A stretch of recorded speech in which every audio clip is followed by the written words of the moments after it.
Welcome to the Makers Making podcast episode. I think this is lucky number 7. Um, so we haven't been live for the last 2 weeks due to the holidays and um, the old lady's birthday.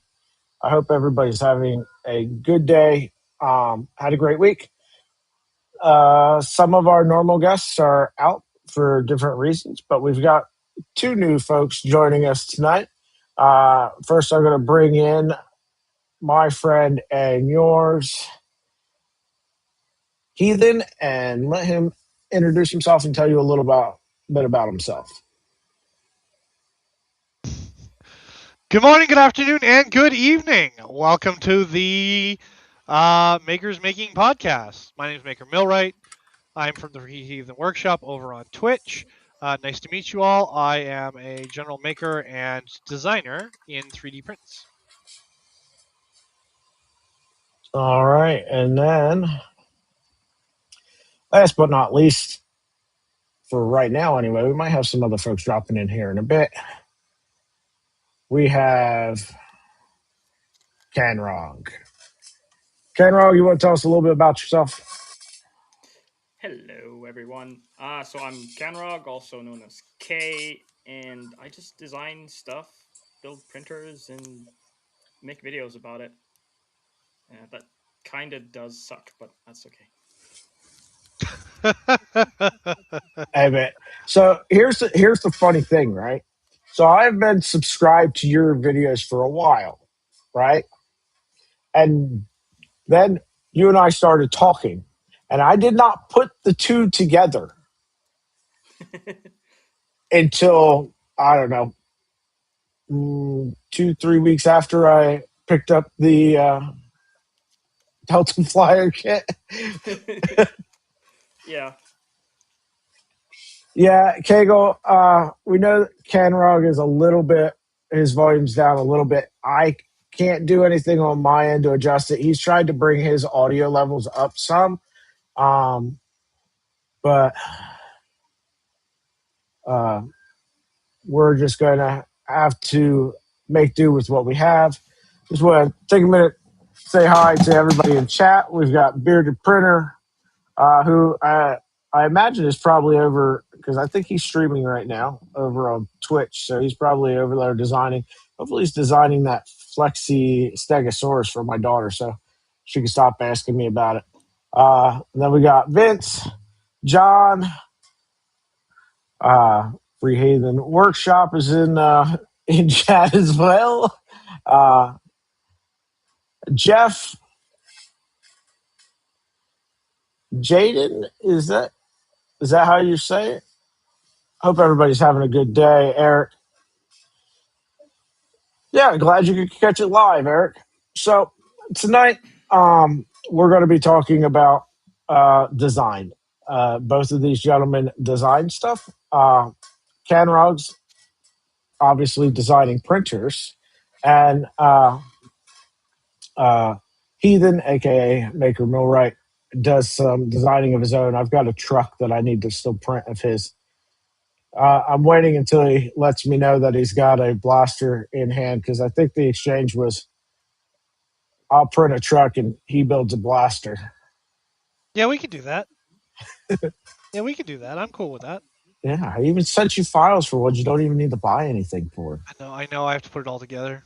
I have to. I got space. I just have to pick colors and go from there. And it's Yachtin, but we call him Jaytnin. The community will give you a hard time no matter how you say his name, so don't worry about it. So I'm going to go on a wild guess and say that Yachtinen is Finnish. you would know better than me. Finland's a little closer to you than it is to me. I hear some stories about their military, though. I like watching some military videos, and there's some interesting military stories out of Finland.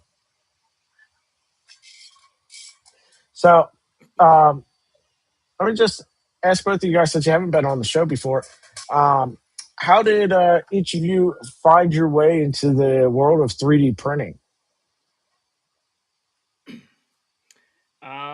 I'm gonna blame Rolohan for all the making stuff.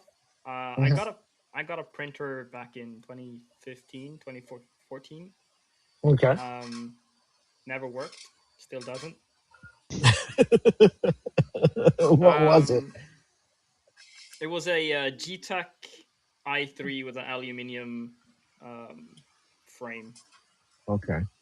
and it did work for a little bit, and then I took it apart to build rooks, and yeah, I've built a couple of those things over the years now. Yeah. I started with an Ender 3 V1, first commercial one that came out. I started because there was no way to build props. I'm a big Warhammer 40,000 fan, and what happened was Games Workshop has never released a bolter. So started out with that, and that sort of led me down the rabbit hole, because after you start printing for a while, you kind of look for options on what to make and how to make it.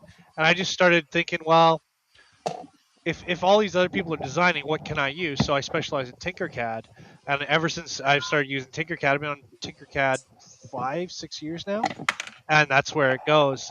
So I started doing props and all that stuff, and then I was making miniatures as substitutions for wargame figures and D&D figures, and then I just started making my own. So I'm a part of like 2 games. One of the games is called Beacon of Doom. It's like a war game with vehicles, and now I'm working on a new one called Darkstar Chronicles, and that's like sort of how I got all started. I like cosplay. I like toys. I basically, when 3D printers hit the market, you got the choice. Like, what do you want to do? You can do anything.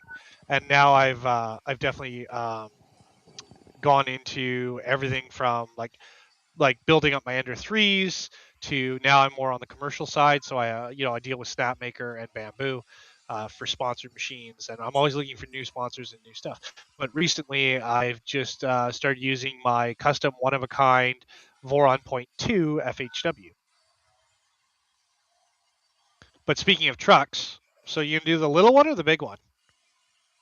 I think that's the one that you sent me the link Yeah. to. Yeah. I'm gonna be honest. When I saw the filament usage on it, I balked a little bit. This one at 395 mil long is like 780 grams, something like that, just for the body, and then another 300 for the wheels.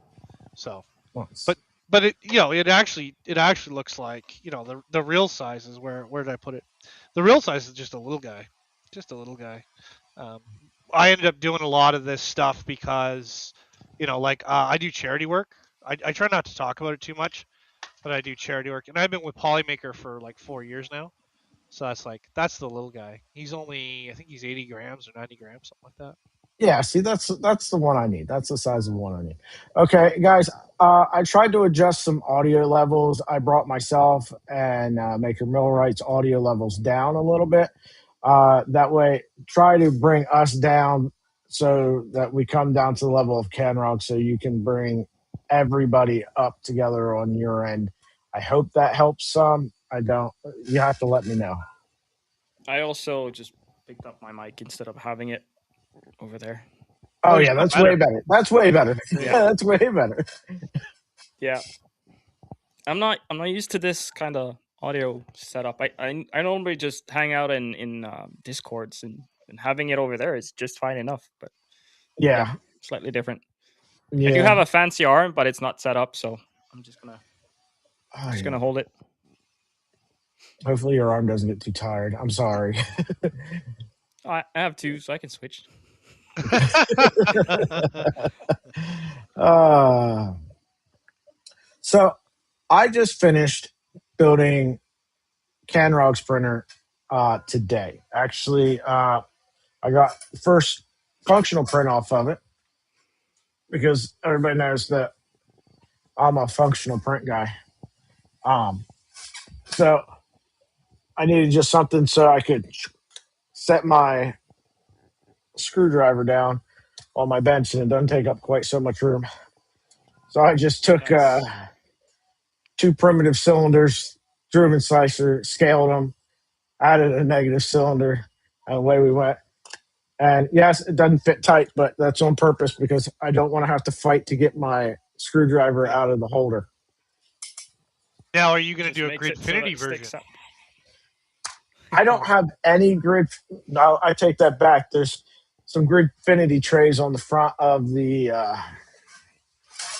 What's it called? The heat set iron, Frax.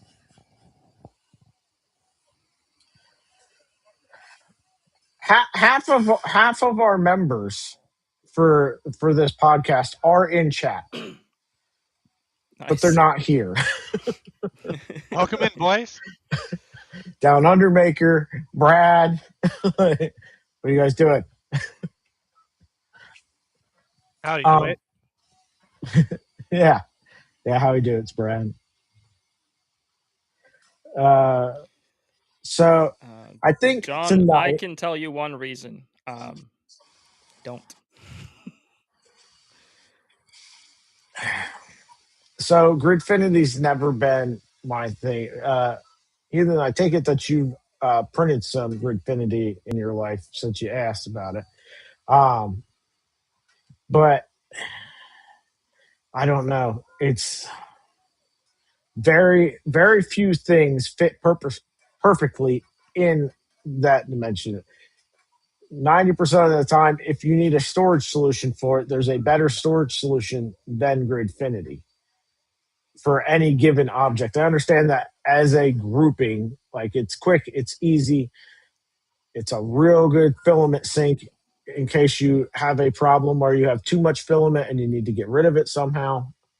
But yeah, My biggest issue with Gridfinity is that it requires a little bit of having an organized system to begin with, and I don't have anything. My workshop is just a junkyard. So for me to do Gridfinity, I would have like 100 kilos of filament and print a bunch of stuff, and it'll just be left in a corner and never get used anyway. So yeah. I Now have the thing, somewhere 6 to 10. The primarily it's bins. It's like screw bins for when I'm doing builds and stuff. The one that stood out that people really like is because the 3-in-1 snap maker, the milling assemblies. I put all the milling components into a single stand, right? But originally I designed that one just as a block that you could move around, and then there was a request through the community to do a Gridfinity setup for it. You want to keep all your collets and your mills and your tooling all in one spot, so that's what I ended up doing. Sits on top of the machine. yeah, so I already have a system for my screws and my small components, so that kind of the whole Gridfinity thing just never gets used for that reason because I've already had that system for 10 plus years at this point.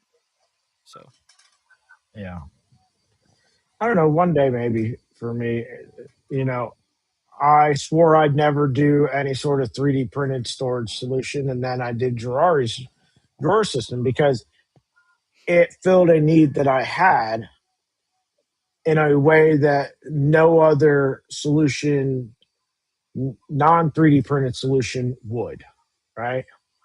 Um, so at that point, it was the right product that I needed for the thing, and it happened to be something 3D printable. So I always try to find the best tool for the job, the best product for the situation, and sometimes that's 3D printed, sometimes it's not. yeah, Just because I 3D print doesn't mean I need to 3D print everything. Oh, I Uh, agree. The only reason absolutely. why I ended up doing the Gridfinity solutions is it was a request, community request. yeah, So when you get a community, and now with things like Piled 3D, and you can pre-assemble and just do a render in the program, and then just you're good to go. It's lots of options. Multi-board's pretty cool. I agree with you though. It's like with K, because like whereas like if I got 100 pounds of material to run, sure, but why do I need it? It's just one of those Yeah, things. Like when it's requested, it's done. Little bins for like miniatures and stuff. But like in turn, I'll make a bin that has like feet. So you can have your yeah. I mean, Gridfinity, right? Or you can have like something cute. yeah, yeah, because I do use 3D printed trays for sorting stuff. Yeah. That I do print, but they're not for storage. Yeah. the simple thing for me is that when I got into 3D printing, I already had a system of a specific vendors. Like they have these little suitcases that you can just open and pick out one bin at a Mhm. time, and I'd already been using that for years when I first started printing, and it's still cheaper for me to just buy a set of 3 of those suitcases than it is to get anything printed at all. So Yeah, I've um got the same thing, the same like bins. I buy mine from Harbor Freight. You guys don't have Harbor Freight over there, but yeah, um, I yeah, mean, I I I do see how Gridfinity can work in a workshop if you didn't already have an established system, or if you have like a some tool drawers. But most of my tools are out in the open in specific spots, not because they're supposed to be there, but it's because that's where I used them last, and that's my system.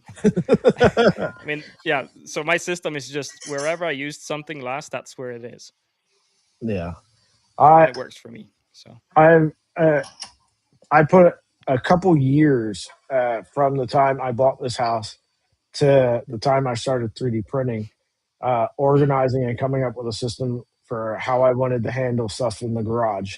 And, you know, normally that system's pretty good. Right now it's kind of in shambles, but because my car decided that it wanted to move into the garage. As soon as I evict that son of a bitch out of here, we'll get back to the way the garage is supposed to be. Um, I always made fun of people that had a garage and kept their car out in the driveway. yeah. Because I'm like, and I still do to a certain extent. And that's because half of those people keep their car in the driveway because their garage is just a storage unit. And that's not right either. No, it's not supposed to be storage. It's supposed to be a place to do something. Yeah. Yeah. Um, but I'm running. I'm gonna run through chat here. Martin's here. I saw Zybertech earlier. You're in chaos, Brad. Oh yeah, I know you said you needed to do your basement. I need to get sponsors, right? For you know how like Linus goes around and does like the Intel Extreme Makeovers or AMD Extreme Makeover things, where I get sponsored to just go to somebody's house for the weekend and bring a little bit of OCD to their workspace, right? You're Just more like than welcome to come to my Yeah, we'll get workshop. you up here to Vancouver. You can come yeah, sort out my lab for me. I need a travel budget. I need because I love doing it. I love organizing and all that stuff. Uh, I don't know, probably almost more than I enjoy 3D printing. I hate the organizing part, but ironically, if it's in CAD, I love it, and documentation, I love doing that stuff. But in my workshop, I can't do it. It just organized chaos is better than chaos organized something like that. Yeah. So I'm going to bring this back around over to design because you, like I said, we're going to kind of focus on the design aspect of the hobby as kind of a central theme. Obviously, we're going to go off chasing squirrels as we always do on this show. But both of you guys are designing stuff on, 3D printed stuff, but on very different ends of kind of the spectrum, right? From, the Delta 3D printer to the truck that Heathen showed us earlier. They're very different products for different people, right? Or at least different use cases. I'm just curious as to how both of you go from, okay, here's the idea, I've made the idea, right?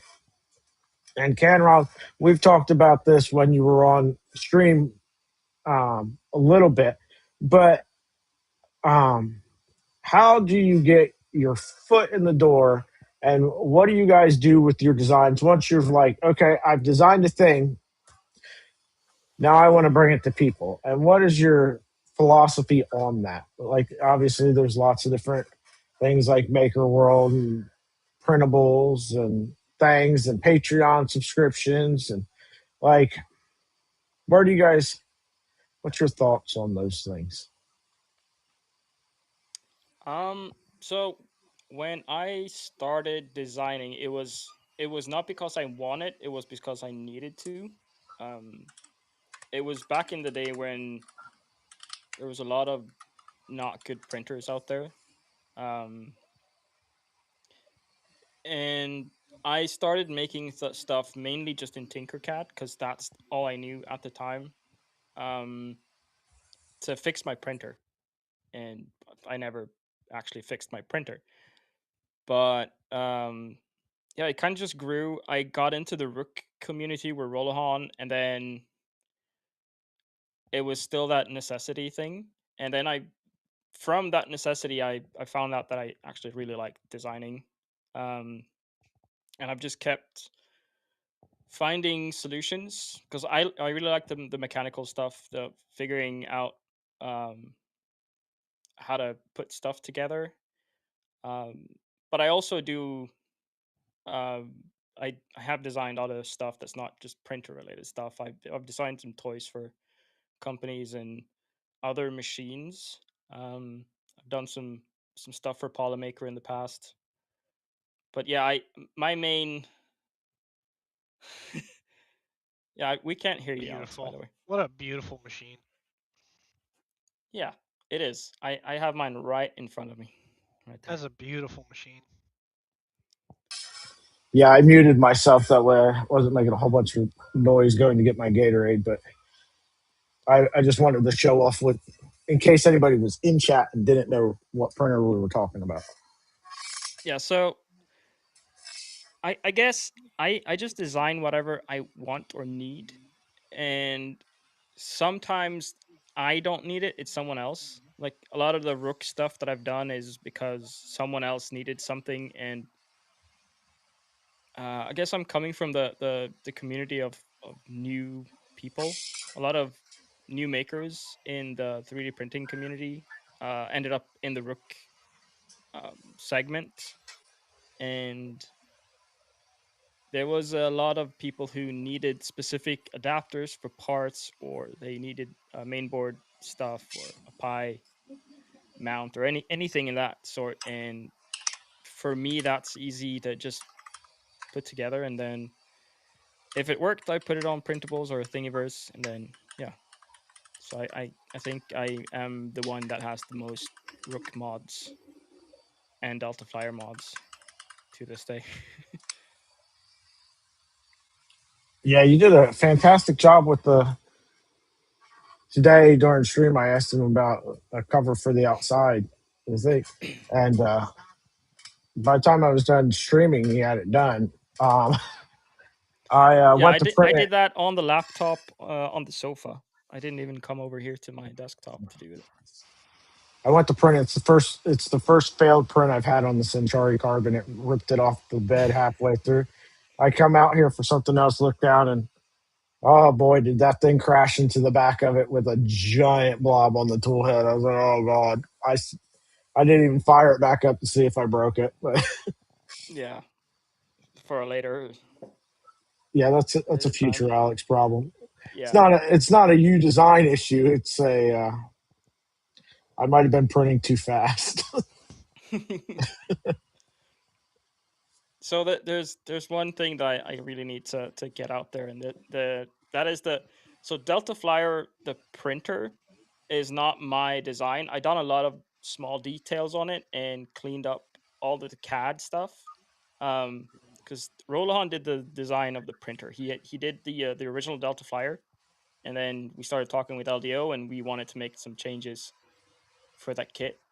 And so he did the whole design to make it functional, and then I took that and spent about 3 times as long making it that final 10%. That's what I've always done with Rolahan stuff. Some of it I designed from scratch. A lot of it I polish his stuff. Um, and then I have stuff that I like to do and he doesn't like to do, like cooling stuff. I love that. He hates it, so I might as well do it. And then making it easy to print, that was my main goal. Get rid of supports and just get it simple. We have this philosophy, both me and him. It's the KISS philosophy, right? Keep it simple, stupid. And yeah, that's my main thing with the flyer, is to keep everything simple. And then the whole manual and website stuff, that was a lot of fun, a lot of work, but a lot of fun. Yeah. I think in Someone, total I've spent like 3 times as much on the project in time than he has. But yeah, the last 10% is always the most time consuming of yeah, any project. absolutely. He's a really good designer. And then I like to do that final 10%. So we kind of fit each other's. um we work well together. We have the same philosophy of how things should be. So, um, you publish all of your mods and stuff to printables. Yeah. Um, uh, is I haven't gone and looked. Are you guys publishing that stuff onto GitHub as well, as kind of these are coming from an official source kind of thing, or are you just putting them on printables? You mean in general, or the Delta specifically? The Delta specifically. So the Delta, um, or in general, all of Rolahan's printers, we started out on GitHub, and then we had a lot of people having issues with downloading stuff from GitHub. Um, and because most of our projects have been targeted towards beginners and people that are new in the hobby, um, we kind of try to make it as easy as possible, and printables just had that already set up for us. I know that Rolohan wanted to make his own website, where he could host everything, and he sort of has, but he doesn't host any files on it. It's just a list of all the printers and where to find more information and stuff. Yeah. But it kind of grew in because of this. We wanted that one simple click download. Um, Printables just worked for us. Yeah. I uh, I get it to a certain extent. Um, I deal with a lot of people that they have an issue with GitHub, trying to figure out how it works and how to navigate it. But um, I don't know. For me, once it's easier to just hit code, download, zip, unzip folder, and Yeah, if I want to know, oh, has anything been updated? I can go to the GitHub and look. Oh, updated 5 minutes ago. Something in this folder is updated. Click through, find the yep, updated thing. And for me, that's way easier than trying to figure out what's new and what's not on printables. I manage the GitHub repository and printables for the Doomcube Micron stuff, because that was even worse when I got involved in that. It was just random files that people had uploaded in a Discord channel at one point or another, and digging back through years of that, trying to figure out what actually works, what doesn't. And so I put that all together. But for management wise, I think that GitHub's way easier. yeah. I agree. I think GitHub has 90% of what we wanted to do, but it's that final 10% that doesn't fit with how we want to do it. Like so the whole website and all that stuff, everything is completely GitHub hosted, right? Because it's literally just a github.io page with some fancy HTML on top of it. So all the files for all the software's part of it is all on GitHub. Um, but we've seen that a lot of people wanted us to put things on printable specifically when we did a lot of the Rook stuff, and we kind of just kept doing it because you can just uh, a lot of people are used to how printables work. You just press download, or you can just open it directly into your slicer and hit print. So it's a necessity thing. If I were to choose, I would try to add a feature to GitHub to make it easier to download specific files. Um, but yeah, I mean, if I were 100% in charge of everything, I would just set up a completely custom website hosted on some sort of service, or just locally on one of our servers. But Yeah. I mean, I do get that GitHub gets.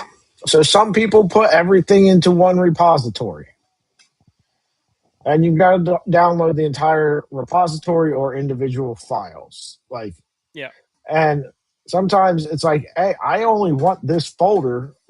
Like I'll go if I need something for like the Dragon Burner toolhead or the Rapid Burner. I've got to go download Chirpy's entire GitHub repository. I don't need the whole repository. I just need files for this one yeah. tool head, right? So, uh, yeah, I can understand frustration on it on that point where it's like, I just need this folder. How do I get just this folder? And then a lot of times you search it up and not realizing, and then by the time you back up to download the repository, you can't find your way back to what you were trying to get in the first place because it's buried in so many subfolders. Yeah. So I mean, but that's not on GitHub. That's on the person that's uploading the files.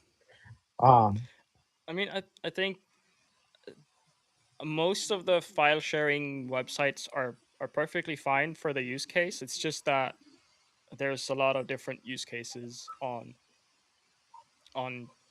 what people need for projects and others. Um, I mean, if we were making printers that was specifically for people who are advanced in the hobby, then we probably would have made stuff a little bit different.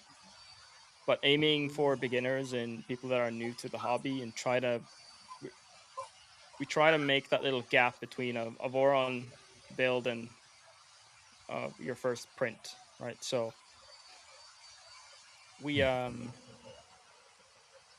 we we want to try to make it as simple as possible. That's always our goal. so, Heathen, let me get your opinion on this. So you recently built your V0, right? How long ago did you build that? That was not built. It was a gift. It was a gift Oh, from okay. yeah KB3D and Digital Dragon. They custom built it for me. Oh, awesome. Yeah, I want to see it now. I really want to see it now. it's amazing. I know It's one Chris of and a I know kind. Luke, and they are. I've seen both of their builds, and they are incredible builders. So you got to share some pictures of that. But so you're publishing files that aren't going to be published to GitHub, so that's a mute point for you. Um, where where's your like? Because you said earlier about Maker World, and I know from downloading your truck file that it was on Maker World. Um, where's your line of thought on where to publish and why to publish it there? So I go back quite far. Like I have over 3,000 files available. So I started out with Thingiverse because it's the largest repository out there. And then I started talking to the people from Thangs years ago. And one of the things that brought me over to Thangs was their object-oriented search engine and their AR. Now, Thangs has changed since their merger with Snapmaker, or sorry, not Snapmaker. Um, their new merger with the new company, so it's different there. My files are spread across 6 websites, but like the advice I give everybody, whether you're a big designer or a little designer, if you're not running a subscription system, you should be on a website that supports points. So things like printables, Nextprint, and MakerWorld. Because like now I've recently unlocked the ability to do exclusives on MakerWorld. But the idea of being able to get material like machine parts, filament, or machines from a company for just hosting your files, that's really smart, right? And I always push that on people. It's like if you're happy with the bamboo world, do MakerWorld. If you're happy with the Prusa world, use printables. If you're happy with the Elegoo system, use Nextprint. I'm also on Cults, which is an independent company, right? And Cults has the easiest saleable website. And then my subscription for my 400 plus models for tabletop gaming is over at Thangs, and that's because as I was with Thangs, I saw the development of the website, and you could tell they used to watch the show quite a bit because things we would talk about the show would then be implemented within a month or two. And one of the things that I was really big on them is analytics. Analytics as a designer is a very important thing because if a file is very popular, you may want to continue development on that side of things. I will point out though that I have 2 dryers that are like I've built designs for, and I have a printer in development, and I do industrial design. I just don't promote it on my channel. You have to share some of that, even if just in private, because I love that kind of stuff. Um, so Zybertech says that Thingiverse has ruined itself with the persistent ads. It's been a long time since I've been over on Thingiverse. Now, Cults I find runs really slow. Every once in a while, there's a model I have to buy from over there, but I don't know why it runs so slow. They're Um, independent. They have no affiliate with any machine company, so they're actually a really small website, but they're the like a huge repository. oh yeah, they definitely have a lot of stuff. Uh, My Mini Factory is another one too. Um, But they cost to host. They're not a free host. you've got to pay them to put your model there. How's that work? Yeah, that's why I don't use many. They're good because they're like. Oh, sorry. There you go. Thangs and Shapeways are together. My factory can make miniatures or things on demand if you want.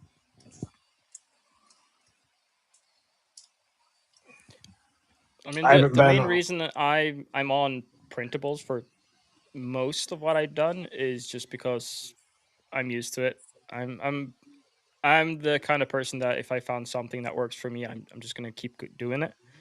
Um, and I've never had a bamboo, so I've never even tried to start using the Maker World. I have some stuff there, mostly because it was an easy. There was a small little period at the start of Maker World where I could just throw things in from printables directly, and yeah. But most of what I do is on printables. Yeah, Also, printables because the was my projects first that one. I work with are already on printables, so it's easier to just keep everything the same. Yeah, printables is the first place I go to find a file if I'm looking for something. Um, and then I'll go to Thangs. I haven't gone there in a while, but they had a function where if you searched, it would show you the files from other websites. I don't know if they. I don't know if I've even used it since like Maker World was a thing. So I don't know if they're like directing you over to Maker World, but they would send you like to Yagi and which is like another search. So that was kind of hilarious. It was one search sending you to another search. But it'd be nice if we had some place that had a central repository of all the different sites. I it I understand why companies are driven to try to pull you into, you know, their site to get your models from. But as an end user, it's really frustrating. It's gotten to the point where there's so much fragmentation that it's like, oh, I need this. I know it exists. Why can't I find it? Oh, it's because it's not listed on printables. It's over on Maker World. It's over on Creality's site, or you know. I've gotten better, uh, mostly because my background in IT is that I'm much better at just using Google for searching on specific websites. I found it way faster than anything. Um, but I guess that's like another step up of using computers and stuff for most people.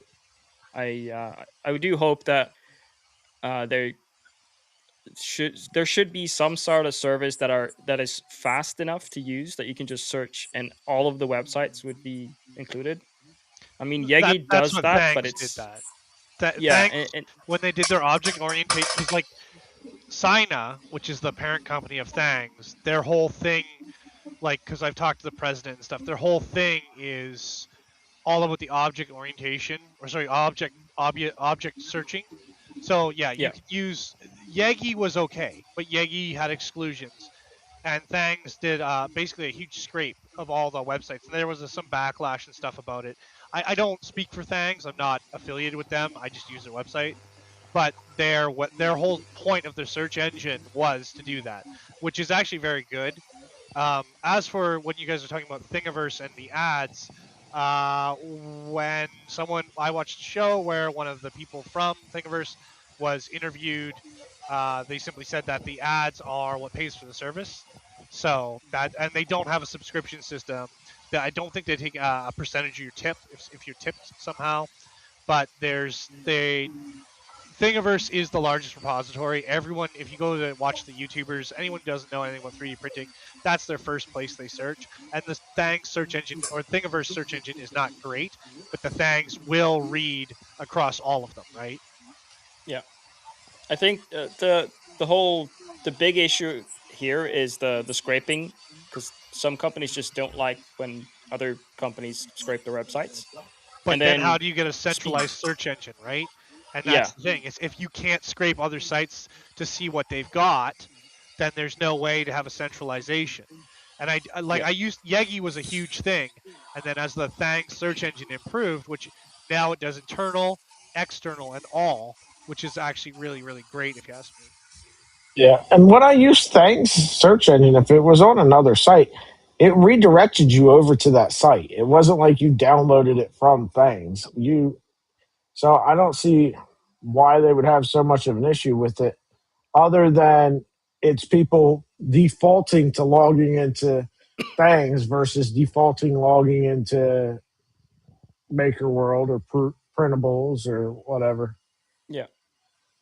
Well, there was like, because I know a couple of the companies, there was some backlash between cults and Thanks for the big scrape because no one liked it.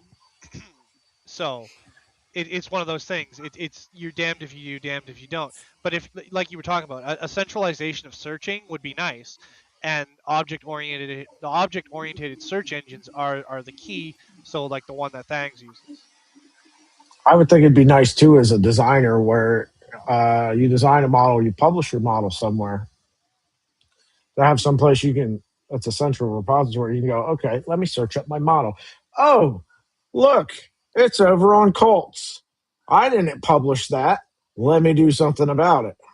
They have that protection. They have like intellectual protection through Thangs. It will show you on the back end if there's a clone or a copy, or even you yourself, because I'm on multiple websites posting multiple things, right? So it's like they do show you and they allow you to strike it, which is really good. I've just set up a I have a search and running continuously on my server. So once a day, it'll search all of the normal websites for 3D file sharing, and it'll just search for my models. So specifically the STL names, and then parts of my description. So if it finds anything, I'll get a ping. and I'll be able to report. It's only happened twice in the, I don't know, 4 years that I've been publishing, so that's okay by me. We lost Maker Mill right there. Hopefully he pops back in. Yeah. Uh, Also, with the whole thingiverse and ads, I don't really mind ads. I know that stuff costs money. I'm old enough to know that, so I don't yeah. mind it at all. I do mind it on video stuff. That's why I pay for YouTube. I don't mind that because I don't use normal TV. I might as well just pay for the service that I actually use. Yep, I do the same thing. I pay for YouTube Premium. And I It's stopped running using ad nonstop on blocker. several TVs. Yeah, and after I started making content, I just disabled all my ad block stuff. I used to have a pie hole on my network, and I just turned it off because I realized how much money it does matter for creators, Yeah. especially. John Clownhammer, how's it going? Cybertech said, I posted up on screen, he'd like to see a platform that would promote a donation based system instead of a paywall. So Thingiverse kind of did that, but I'm going to wager a guess that a tiny fraction of a percentage of people actually ever donated. And Yeah. some designers, that is how they're making a living. Now, some of them, okay. So without naming any names, right? There are several designers out there that their whole thing was you pay for access to the Patreon that gives you a commercial license to print these models and sell them as you want. And they were making tens to hundreds of thousands of dollars a month selling models to people and to hundreds and thousands of people who were all turning around selling them for a few cents over what it costs them to actually print the things in hopes of making a business out of it. And it's almost to the point where it's a pyramid scheme, right? Yeah. Nobody at the bottom's making a dime, right? And I don't have a problem with people that designing models and selling them. What I have a problem with is people that are very blatantly uh, promoting their models as a way for somebody else to make money by printing and selling these things, knowing full well that none of them, maybe a few, but by and large, none of them are actually going to make any money off of it. Yeah. So I don't charge anything for any of my models. That's the thing. For me, that's what I want to do. I fully respect the people that do charge for their models. I mean, people have to make money somehow, right? Um, I do know that there is like Fangs. They do have a thing that when you download um to from their website, after you download, it'll pop up a do you want to subscribe to this creator or whatever. Yeah. That's what I'm saying. I don't have a problem with that. Like, for instance, right in front of me. Let's get Heaton in back in. Oh, He's back here. thank you very much. So Yep, yeah, there like he is. I've got this here. It's a iPad stand. It's by ClockSpring. Um, I I joined, have became. the phone version. I've got so many of the phone versions. Yeah, awesome They're model. all I have like over three my of them. house. Um, but I don't have a problem with that, right? Uh, and there's several out there. Buy the model, do with it as you want. I'm selling the model. Here's the thing, okay? Nobody that. Okay, so the commercial license thing is stupid, right? And here's the reason why, right? So that phone stand, right? I want that phone stand. I 3D print stuff. I'm a 3D printer. If I want that phone stand, that iPad stand, I'm going to buy the model and print it. People that would buy that rather than print it themselves don't have a 3D printer. I don't know that I've ever seen anybody at a craft show or anything else that has a 3D printer that is also simultaneously buying, 3D printed garbage from, the vendors. Like, they're not.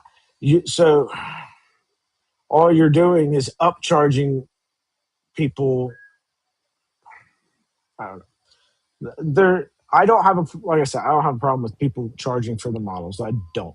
I have a problem with the predatory practices around commercial, like rights to resell. The pay me so you can print this and sell it. Like, I have a problem with that.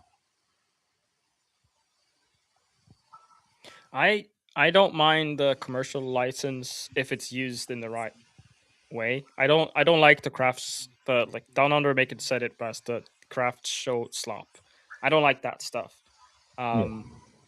Because we have commercial licenses for kits, for our printer kits, but it's a whole nother thing because we are in complete control of what they manufacture, right? Because so like LDO has a contract with us, and then they are able to make the kits, but we have full control. If we don't want them to make the kits anymore, if we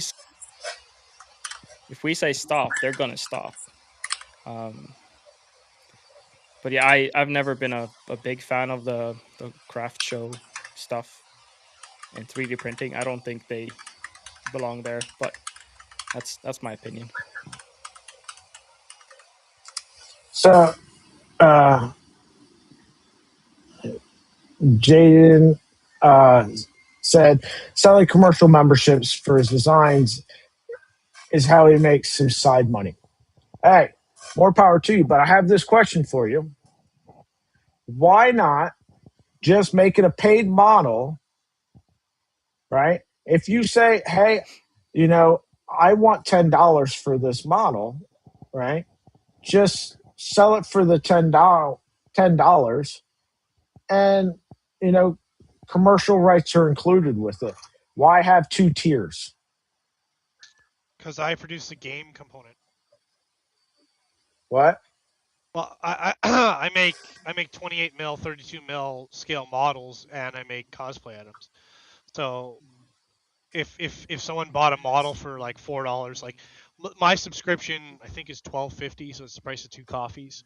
And you can manufacture an unlimited number of them, or if you just bought a model for $4, and you can produce an unlimited manufacturing number for subsystems like D&D, Starfinder, Stargrave, Warhammer. Then my $4 design could be, if you're selling them for $3 a pop, which is about right, and you're selling 10,000 of them, it would be very different. I don't offer commercial license though. I only But my offer question personal is, service use. my question is this: is anybody that buys that model because somebody else printed it ever going to be somebody that was ever your customer? Right? If I had if I chose to manufacture, like I don't manufacture, right? I'm a prototyping lab. So, like I said, like I make whatever I want to make. So if I want to make a dryer, a printer, if I want to make props, if I want to make like physical components for my home, like practical prints and stuff like that.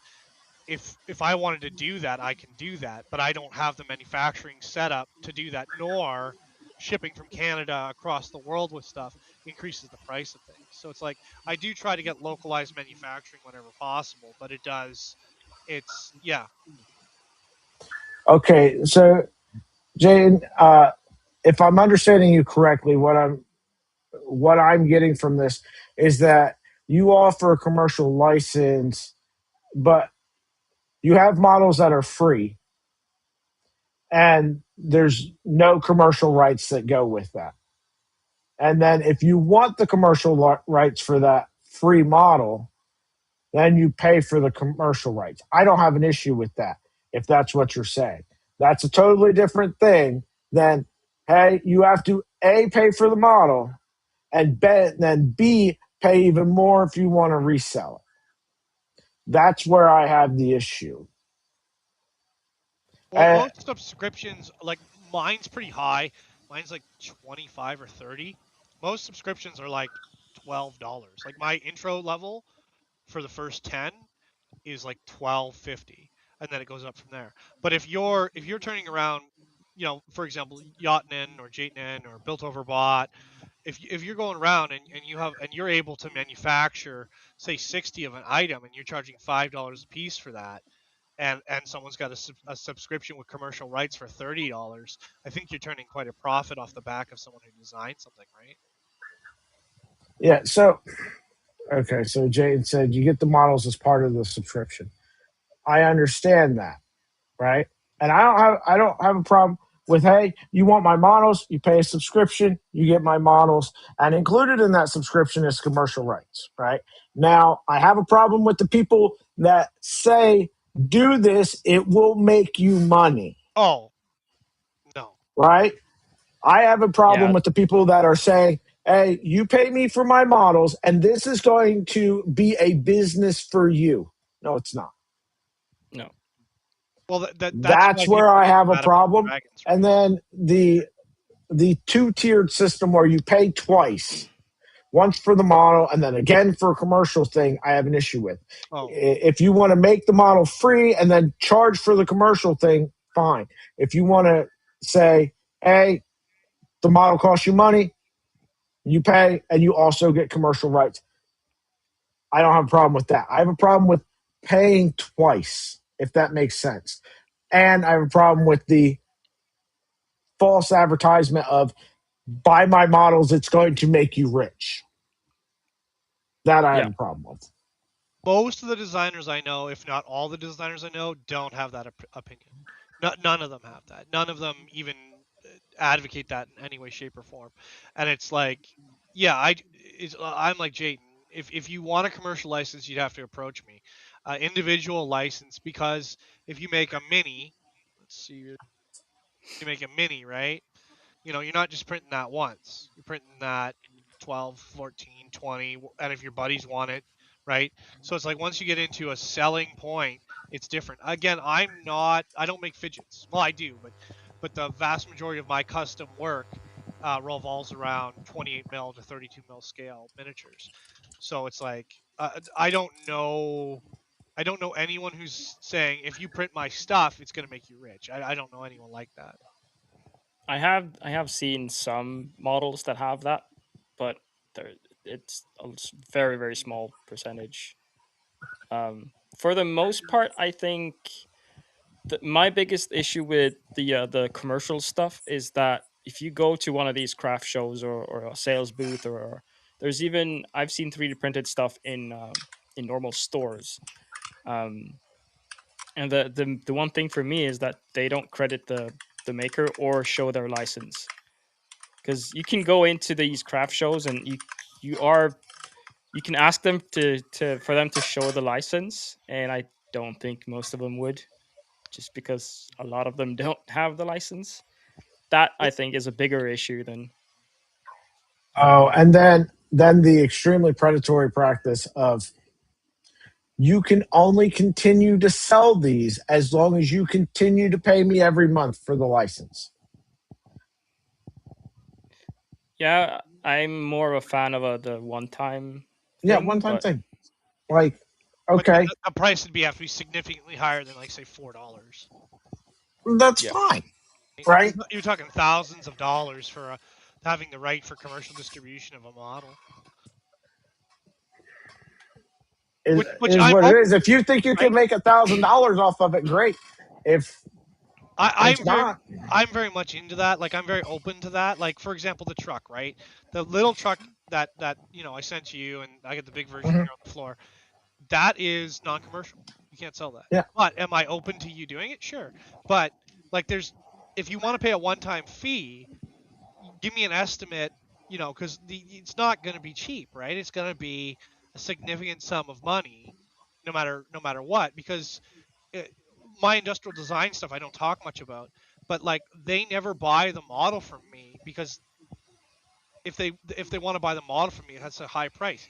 Instead, they pay me to manufacture it for them, right? Yeah, that's a different setup. That's a totally different setup. What I'm talking about is okay. So, for instance, my mini factory, right? There's a lot of these setups on my mini factory, okay, where it's you can buy the model for 5 to 20 bucks, whatever it is, right? And that gives you the right to make it for yourself, Yes. okay? And then you can join a tribe, I think they call it over there, right? Where you've got the commercial right to sell these, but and you get the models every month that come out, right? And you can continue to sell these, but the second you stop paying me every month, you lose the commercial right to sell any of the ones that you've gotten before. But that's like And TV's like that. I don't know. Again, It's if I'm someone not saying approaches I'm you, right, wrong. I'm no, no, just this is I think my you have a valid viewpoint and point. my Yeah, opinion on it. I think it's good. It's just the thing is though is like if you want to buy the selling rights for a model, you're talking tens of thousands of dollars because in turn, if you buy the rights to it, that means you can manufacture it. Like what you're asking for is like, can I buy the rights for permanent manufacture of this? Well, you're not getting that for $4. I'll give you that much, right? No, Even my but if I'm my paying $10,000 for it, I want exclusive rights to manufacture that model. You can't sell that to 20,000 other people yeah, this month for me to have to compete with them, right? yeah. If you're selling that model to me and 20,000 other people that I now have to compete with, yeah, $4 sounds right. I I I think don't there's a middle ground there. I don't have like there's a reason why I don't have a commercial license because like a commercial license for me be in the thousands of dollars, not $30 a month. Because if you can turn around and sell my product, which you should be able to, because that's why you're trying to make it, you're talking thousands of dollars because you alone should be making thousands of dollars before you talk to me about an exclusive manufacturing or a limited manufacturing license. It's the same. This all came about when years ago when companies, manufacturers, either filament or machine manufacturers, would just go pick a model off the web, just some random model, and use it in their advertising. Well, I should get paid if you're going to use my stuff. I should be accredited. uh, Absolutely. my stuff, you should make it clear my stuff is available. You should say who made it, which is me, and then I should get paid because you're using it in advertising. But that whole thing, that we're still on the bleeding edge of all this stuff, so it hasn't resolved out. It's the same. Yeah. When you get into printers, it's open source versus closed source, right? Even Bamboo's talking about, well, we don't want any other slicer but our slicer in it, right? There's things like that. So Yeah. And you're right. I mean, it's people are trying to find their way. And I think by and large, 99% of people putting their models out there, whether they're charging for them or not, are doing it and not trying to take advantage of people. I think that the few people that are probably didn't even start out to try to take advantage of people. They just realized, oh crap, I can make a ton of money at this. What's the best way to ensure that I continue to make a crap ton of money out of this? And I understand that too. You've got, you've got recurring bills. You want to be able to continue to pay them. But I think that some some of those designers cross a line from, doing it and not trying to take advantage of people to crossing the line to doing it and trying to take advantage of people. you think that's bad? There are people out there that will clone your work and change it so they can try and bypass any copyright or any IP protection on it. They'll literally take your model remodel sections of it and then release it as their own, which I know has happened. Jayton talks about how his stuff has been bulk manufactured and sold on AliExpress and on Temu. They never paid him for a license for that. Dayton, I want to see your stuff, man. But um, there should be a Yeah, I link in think the description. a, No, actually, there's a not on big here. You want me to issue get it for you? a big issue in the Yeah, background of I all would. this I'd like to is see what he's doing. I'll get it for you. He's really good. I think a big issue in the background of all this is the rights, because a lot of countries deals with this differently, right? Because my country deals with this differently than the U.S., and then you have some manufacturers in other countries that just don't have to care at all because they're pretty much untouchable when it comes to legal process. Private talk. It's in the group chat. But yeah, that's here in Canada. One of the things is like copyright's weird. So if you copy, clone, or print something, and as long as you are not making money on it, it's not copyright infringement because you're not getting out. You're not. It's not a profitable gain, and that's one of the things here in Canada. That's why, like for example, like there was a big thing about DVDs in the past where people were ripping the ISO of DVDs, but no one was making any money off it, right? So they were just ripping them, putting them on the web, and then we're getting them, and that's copyright protection in Canada. But in general, like I agree with you. Like if one of the companies I do industrial design for came to me and said, "Well, we want that, we want that build. Can we buy it?" You're talking thousands of dollars because I know that like it's a commercial thing, and then they'll go and either go have it blow molded, have injection molded. It won't be done through a prototyping lab like mine. It'll be done on a mass scale, and they're going to resell it. And you're talking like even like $15,000 is nothing if they're selling the unit for $150 and they're selling tens of thousands of them, which is like some of the companies I deal with. Some of the things I make for them could be the application could be tens of thousands of items. So, Jayden, he even sent me a link to your Thangs page, your Thangs portfolio. Number one, sweet, awesome, He's really good, eh? love it. I love it. He's going to be getting a couple. He's going to be getting some money from me for sure. That's awesome. Two, I would post a link to your stuff, but YouTube has an issue with Links. some. Yeah, some of the they might have an issue with some of the stuff. Not that anything is wrong Oh, with any of oh, it, but his blinkers. Yeah, the blinkers he makes. Yeah. yeah.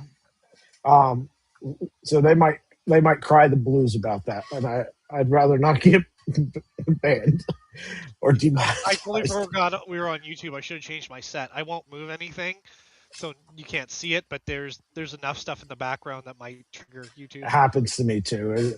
I don't mess with it. They normally don't mess with me about it. So, um, Yeah, because Lee Marie got struck for that. yeah. We love her, but that sucks for her. I was out playing paintball with my brother-in-law, and my phone starts going off. So I open it up to look and see what's going on. I'm like, oh crap, because I had been building a whole bunch of Nerf blasters. Yeah. Well, that was the debate of whether to build the one you sent me on stream or not, because when I'm on 3DHP, he's like, don't bring anything that is blaster Yeah, esque. but you do Twitch. Yeah. But I do come to YouTube channels, right? I'm always welcome. I always try to make myself available for Yeah. all the content creators. No, but I meant like you actually building it. Twitch seems to have less of an issue with it as long as you're a partner. As long as I'm not you're a okay. So, I'm working on it, but I'm not a partner. okay. Yeah, they kind of like draw a line. Like once you've reached partner, we're assuming that you're not doing anything stupid, so they give you a little bit more free reign over there. Yeah. Um, But yeah, as for commercial license and stuff, because remember I work with sponsorships and stuff. I'm very clear about it, right? And one of the things I even tell them, it's like I'll make you something, but you don't own the rights to this. This is mine. I'll make it up for your machine. I'll show it off on your machine. Like that's the one nice thing about me is like you send me a machine, I will make something specific to that machine. Like this is a prime example of like how big you can make something on a snap maker, right? So it's like I did that, and there's the bamboo. We were doing a bunch of stuff on the bamboo for a long time, and that's nobody wants to pay. No Yep. company wants to pay you. Nobody wants to buy your stuff. They might say, "Oh, that's cool, but I don't want to pay. I don't want to pay. 2 coffees worth for subscription." And I definitely don't want to pay $1,000+ for distribution rates. I'm think I'm pretty good. I just checked. So I've designed a couple of models for some other brands, and I just checked, and one of them has 3 or 4 of my models, and they're all less than 20 downloads in total. So I made way more money than they ever did. Way more But if they money. don't promote your stuff, it's on them. It's that I often like. That's what I'll talk to them about. Is like when Yep. they talk, oh well, yeah, I'll make you something. But if you don't promote it, that's on you. Because I'm happy to make, when a sponsorship comes in, I'm happy to make something for them. But the expectation that I'm going to go and dog everyone about it, that I'm going to do this or I'm going to do that, I'm not a fan of that. Because again, like if it was a real job, like being a mechanic, you're getting paid for your time, and you're getting Yep. paid, and the end result you're getting paid for that too because you're selling something. But the companies, they don't, you know and I've had long-term sponsorships with many companies, but it just and I'm not unlucky like Jayton, who got AI scraped, and they took all of his plinkers and started manufacturing them. It's and it's cool, but he hasn't seen a penny of it, I don't think. Yeah, that's unfortunate. Uh, and I don't condone that in any way. It's just there's a line somewhere, right? And I don't know exactly where that line is, but I know that a few people have crossed it. You Well, know what I mean? You sometimes you can't Quite put a your few. sometimes you can't put your finger on this is where the line is, but you can definitely tell people that are on one side versus the other, if that makes any sense. well, I like Yep. I agree. I'm pretty flexible with it. Like one of the things, like people ask me, "Oh, well, can I sell these?" I said, "Well, the answer is no, but let's talk about it, because if you're only selling a few, we can work something out where maybe I don't charge you something. Maybe it's just, you sell a few, you make a couple bucks. I don't care. But I got to be careful with that line, because if somebody makes 1,000 of something and they're charging, $5 or $4 for it, and they paid $4 for a model, that's crazy. That's Yeah. crazy. So I'm going to tell you where this started for me and Please. what pissed me off. Okay. So there was a blaster about 2 years ago. Okay. No, three, because I didn't even have my boron yet. So it was in the first 3 weeks of me owning a 3D printer, because I went from owning an Ender 3 to owning a boron in 3 weeks. All right. I paid $20 for this Nerf blaster. Okay. I used, I think it was like 4 kilograms of plastic to print this thing, and it didn't work. Okay. I bought it off of Colts. I sent that model to my son, right, for him to print as well, so that we could, print them together. I bought him the filament to print it, and I said about, I had sent the files to my son to print. And I got back to the designer of that, and they threw a fucking shit fit, right? And my logic is this. So you're telling me that if my son is sitting next to me with his printer in my garage, you don't have a problem with that. But because I had to send it to his computer and he doesn't live physically in my house, that's a problem. I said, how about we talk about the fact that your model doesn't work? Nobody I know that's bought your model has been able to get it to work. How about we talk about that shit? How about instead of you asking me for another $20 because I sent my son the files so that we could print the blaster together? How about we talk about you giving me back my $20? I think that That's what is pissed me off to begin with, right? yeah, that Now that I is a understand. weird way to for him to look at that. I would rather take the feedback and see where can I improve. A father sharing a model with his son, I don't think anyone would, with their right mind, would care. Actually, Yeah. I don't know how they can't fix a model. That's all I do, right? Is I make a model, send it out. If it doesn't work, immediately if I get feedback, that'll be my first project to repair. I don't understand. Yeah. I can't Well, yeah, at that comprehend point, I that wasn't trait. spending another, No. between him and me, $160 in filament to reprint this thing, regardless. Yeah. Right? I'm yeah. already out $180 between his filament, my filament, and the model files. I don't care what you do. I'm not reprinting it. I Right? think that is a very specific case of one person that don't see the value of what you've done, because what you've done is you've spent your own money and your own time and printed his model twice to double check that it didn't work, and then he should be able to take that feedback and make it work. That's my view, at least, because that's pretty much all I've done the last 2-3 months from all the the Delta Flyer stuff. Yeah. No, Clown Hammer. That was his comeback to me. Well, no, you bought the rights to print it once. Well, technically, you bought the rights to print it for self-use. So I see where he's like, "Don't share my files," but your defense is, well, like it's a family thing. If I manufacture two in my lab versus me sending it out, that I No, see his what thing you're was doing. I wasn't even allowed to print two. No, that's not how this works. That's not how. Yeah, That's that's not not That's how how. it what No, works. that's what his argument then he was. should have When refunded I you your money and just said, "Don't print my model." That's at that's. that point I blocked him on Discord Yeah. and I blocked his email because he was emailing me and sending me messages in Discord. Yeah, that's Well, you're not that's printing it for manufacturing, right? No. With me, like at least in my world, and Kay, I think you can agree, is like if somebody's making money off of my work, it's one thing. If they're not, it's another, right?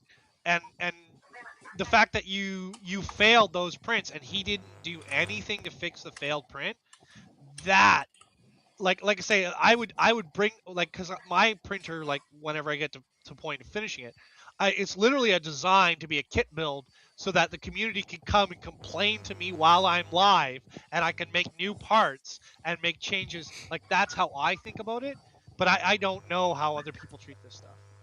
Yeah. yeah. That's I that's wild. often wake up in the middle of the night, look at my phone, and someone's had issue with something, and I'll grab my lap because I usually have my laptop next to my bed. I'll just grab that, log in, fix it, upload it, and then Yeah. go back to sleep. I've done that hundreds of times at this point. But that's the best part of doing this, and that's why I always tell Yeah, people support. Don't put your money into big companies. Put your money into independent creators or independent creator communities, because everyone I know and Kenrog, I know we haven't met before, but you and I share that same energy where it's like I'm proud of what I did. If you find a mistake in it, I want to fix it so you use it more. But that's yeah. I don't think everyone Yeah. shares that that So feeling. I have a good example of this. So I teach Onshape Nice. um, as well. So I have a package on Fiverr. People can buy X amount of lessons, um, and I usually, when someone signs up, I'll have a free first, um, just a video talk conversation with them and figure out how we can do this, and then I'll give a recommendation of how many lessons they need. And um, once and only once I've been in the situation where I felt like I didn't do a good enough job. So the person who bought X amount of lessons didn't get to finish their project in those lessons, and I had the feeling that it was me. I wasn't doing a good enough job. So I said, let's do another lesson or two and then we can figure this out. And they were super happy because I want to do the best I can do. And That is a fantastic idea. I haven't thought of checking out Fiverr for my quest to learn Fusion. I haven't even thought about going to Fiverr and showing off what I build. That's amazing. That's pretty cool. Yeah. So I want to rewind a little bit because I've been extremely negative, and I don't. That's not how Yeah. I want to come off. Okay, because like I said, the majority of people are doing the right thing. Right, majority of people are putting amazing stuff out there. The guy with the blaster was my very first experience with buying any sort of model online. Right. Yeah, I think Since you had the then, worst experience I've ever heard yeah, when it comes to this stuff. since then, by and large, every single person I've ever bought a model from, like, has been amazing. And if I can, I try to reach out to that person. I try to leave feedback for that person. Like, hey, you did an amazing job, right? Like I know that I will call people out on their bullshit, right? It's what I do. It's why a lot of people don't want to touch me with a 10-foot pole, and that's okay. But when you do an amazing job, I try to be just as, you know, just as much energy into saying how well you did with something as I do with, you know, calling out what's negative, right? And if it only affects me, this story about the blaster thing, this is the first time I've ever told anybody about it, right? Because it only affected me, right? The things that I call out are things that are affecting the entire community, right? That's what I call stuff out. When it only affects me, who cares, right? But when it affects everybody, I gotta say something, right? I don't I think you're can't. wrong. I think you're in the right. I think him being a little sticky about the license is one thing. That's his prerogative. But in turn, to sell you a broken model is that's infuriating. Just as I a think designer. I I'm think so sure. that's I probably know one that of the it works reasons for I don't him. publish. Yeah, so I don't think, because all of my stuff is free, right? There's nothing that you need to pay for that I've made. Um, and I think one of the things is that I'm scared of people downloading something that I've published and printing it, and then it turns out that I did something wrong. I don't like that feeling at all. So I don't like to charge for any of my stuff, but I do include a link to for a way of people to send me a Yeah. buck or two, and Here- that's Ford has bad trucks, bad cars. Chevy, you're talking millions and $1 trillion industry that can't produce something yeah, good. I don't think you should worry about that. My answer would be fix it. I think that, yeah. yeah. that's how I look at it. And if anyone comes to me and says the model doesn't work, I'm going to make it work. That's just one, it's cool to have feedback, which as a designer you rarely get. And two, I don't want anyone walking away and being disappointed. I want them to get good stuff and I want them to have a good time. Yeah. But like, To, to be fair, the guy that designed that Nerf blaster had videos of his, and it worked, sure. right? So I have no doubt that he published it in good faith, thinking that the model worked, right? I was also printing it on an Ender 3 within my first 3 weeks of 3D printing, right? There's a very good chance that was a me issue, right? So that is what it is. I wasn't so much mad about the fact that it didn't work as him reaching out to attack me because he heard I sent the model to my son, right? That was what pissed me off. Seems pretty Yeah. wild to me. Yeah. Yeah, that one is wild. Cybertech says that is the exact reason he doesn't release a file till he's printed it and verified it works. Oh, And yes. Same.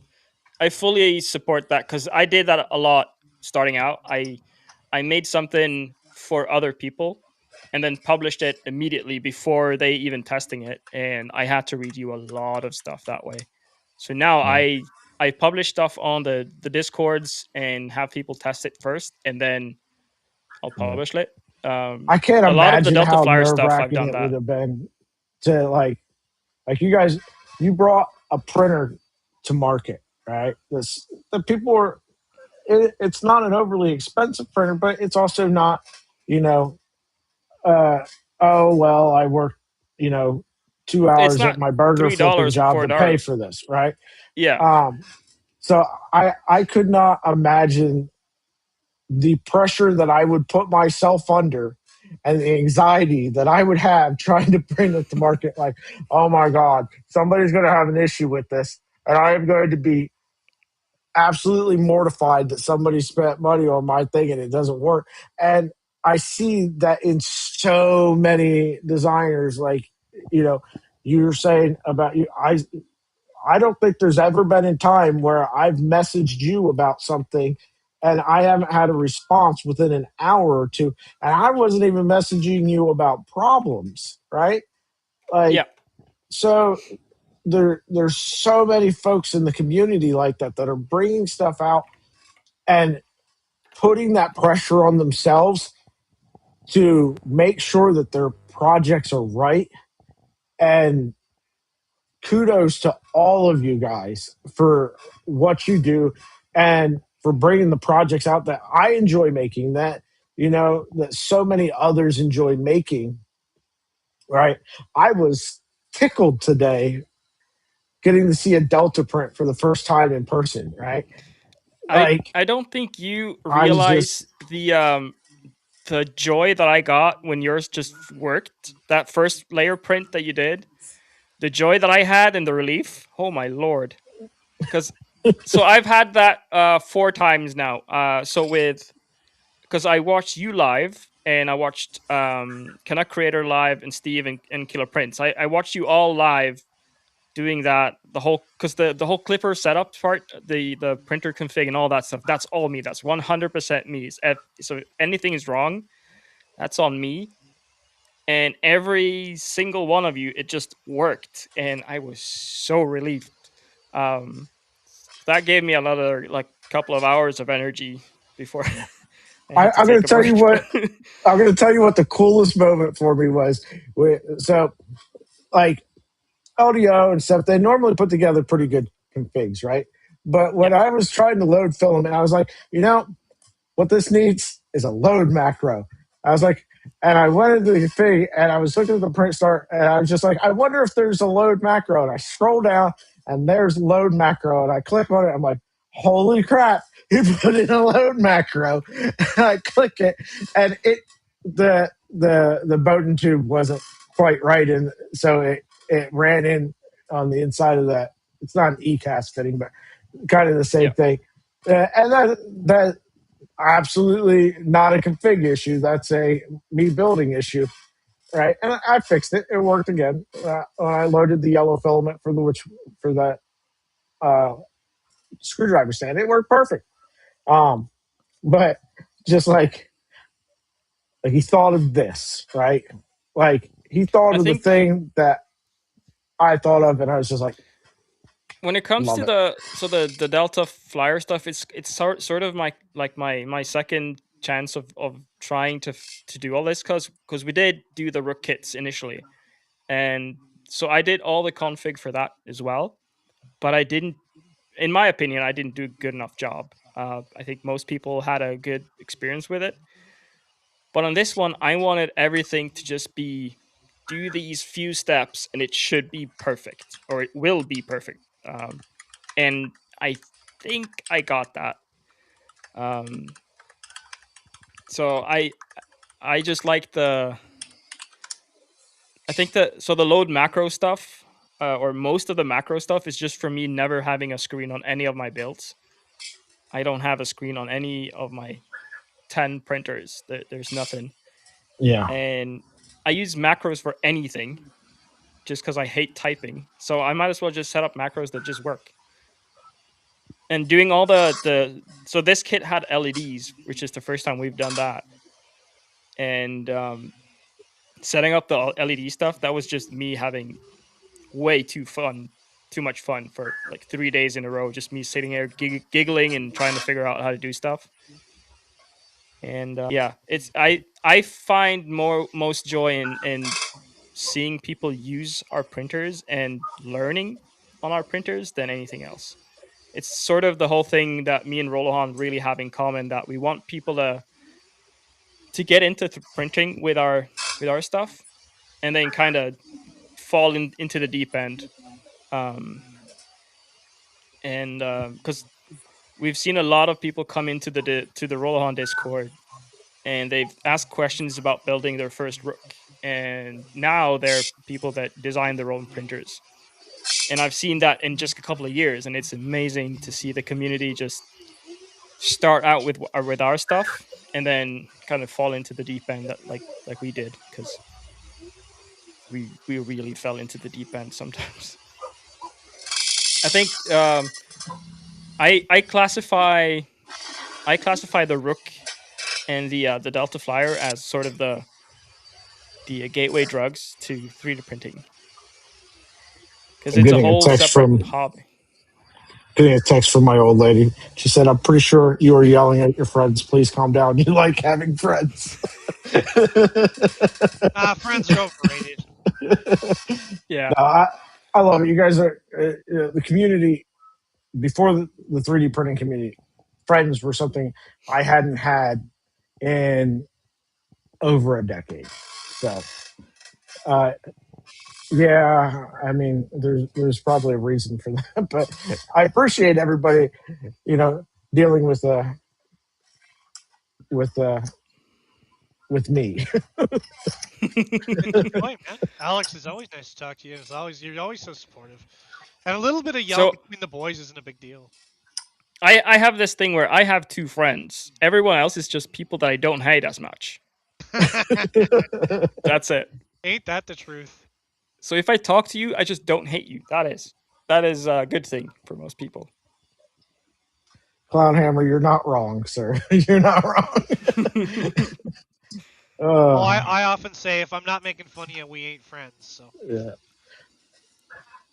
We have a lot of fun over in my Discord. We definitely give each other hell all the time. But so Small fun printers, yes. The Delta Flyer is really fun and small. It's like the second smallest Delta printer you can buy or build, and the smallest Delta Flyer or Delta printer that you can build is the predecessor to the Delta Flyer. It's called Min, because it so was tiny. I've got one more Delta question, and then I have a question that I want Heathen to answer. Um, I noticed, so when you glue up the arms, you're supposed to have them both at exactly the same uh, angle for each end of that, right? But when it's on there, I'm pretty sure optimal isn't exactly straight to each other. Optimal seems like it would be about 30 degrees or 33 degrees from each other. So in one position, yes. In the opposite position, it's it's 30 degrees the other way. Yeah. It changes on where the tool head is. So you either need joints that can fully rotate or as little as possible. So by having both ends of the arm the same angle, you kind of minimize the uh, the travel points in each direction. Because if you did, let's say you rotated one end 30 degrees, that'll limit your printing area in one specific spot on the bed. And Yeah, if you it do looked that like and on all 6 arms, all 6 of them would limit a tiny bit.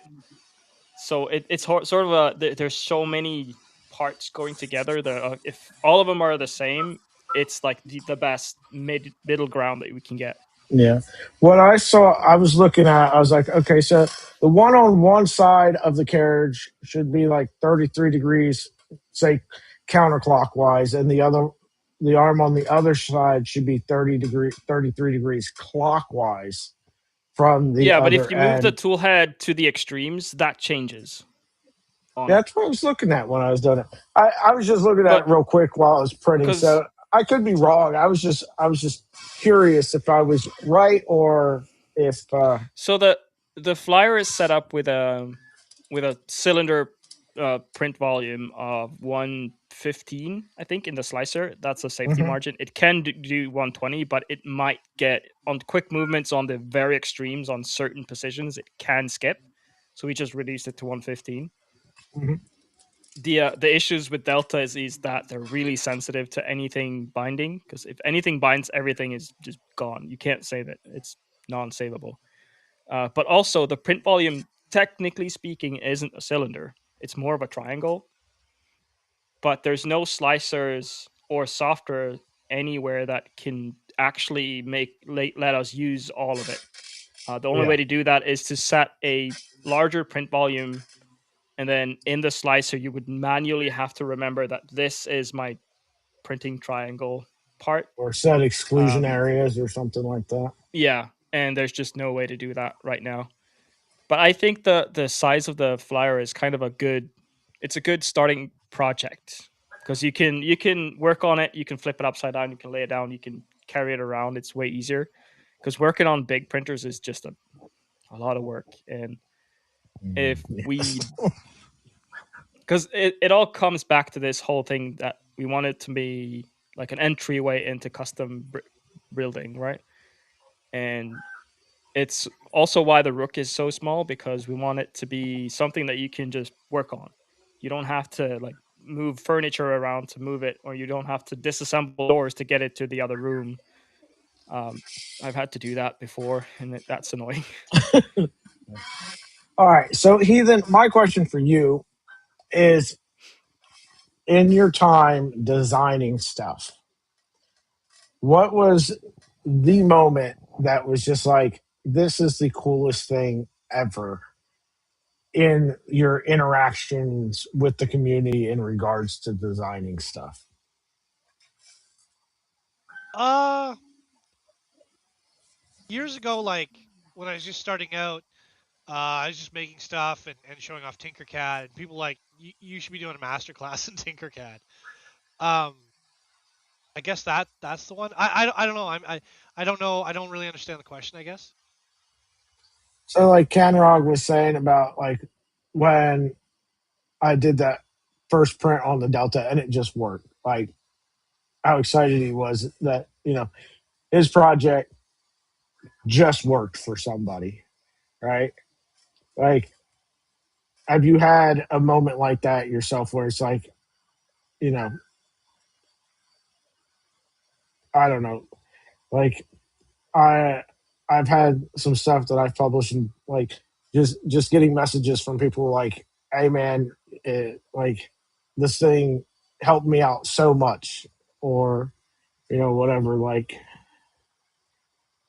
any sort of feedback or anything like that that would just like made your day kind of thing. I don't think I've had that. Um, Nobody. I don't know of anyone who built any of my rebuilds for the Enders. I make a lot of models. It's always nice to see the community like pop up when they find something cool and make that. But I've never had like unless I have like a great day, right? Because like a lot of my content's stream based. But I've never had a moment where someone just said, "Oh, well, this is the most amazing thing I've ever built," or whatever. It's the complexity of this, whatever. That does. I don't get a lot of community feedback via my work, mostly just through Twitch, right? It's unfortunate, man. Yeah. I'm sorry to hear that. No, it's people know I do this for a living, and they know this is my job, and I think they're just happy to see the work I do. But I've never had like any of the electronic kits I've designed. There's never been a real pop out for that.